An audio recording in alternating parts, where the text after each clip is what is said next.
ঘটিতে কি আছে, লুকোচ্ছ কেন? এতে তেল আর জল আছে, কোনোদিন হাত দেবে না। অঙ্গনা, তুমি পতঙ্গকে নিয়ে পালিয়ে যাও।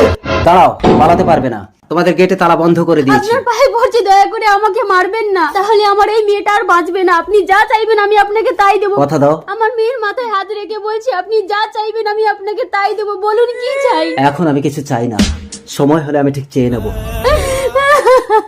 20 বছর পর। পতঙ্গ, এত বড় হয়েছিস তবুও কি মায়ের কোলে শুয়ে থাকতে হয়? দুদিন পরে তো তোর বিয়ে দেবো।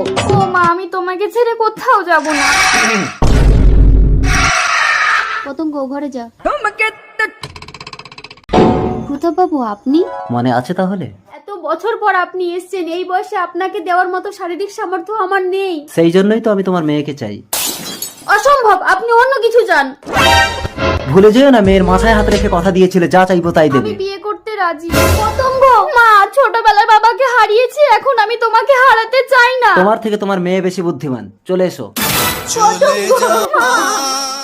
ভয় পেও না, আমি তোমাকে স্পর্শ করব না। চলো, আমি তোমাকে একটা জিনিস দেখাচ্ছি, দেখো।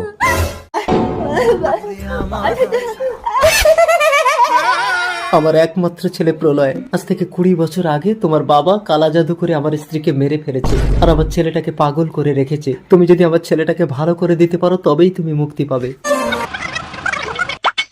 চল পতঙ্গ, তোর বাবাকে যে কালা জাদু শিখিয়েছিল তার কাছে গেলে ওই পাগল ছেলেটা ভালো হয়ে যাবে। তুই কি জানিস আজ থেকে 20 বছর আগে তোর স্বামী তেল আর জল মিশিয়ে কোথায় লুকিয়ে রেখেছে? আরে ঘটিতে কি আছে, লুকোচ্ছ কেন? এতে তেল আর জল আছে, কোনোদিন হাত দেবে না। কি ভাবছিস? সেই ঘটি খুঁজে যদি তেল আর জল আলাদা করতে পারিস তবেই এই পাগল ভালো হবে।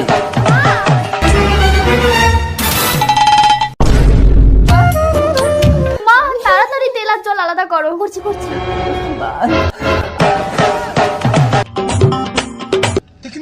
তেল আর জল আলাদা হয়েছে। প্রলয়, আমার ছেলে। কে কে তুমি? আমি তোর বাবা প্রলয়। বাবা, পতঙ্গ, আমার প্রলয়কে সুস্থ করে দেওয়ার জন্য আমি তোমাকে মুক্তি দিলাম। চলো। দাঁড়ান, আপনার ছেলেকে তো আমি মুক্তি দেব না।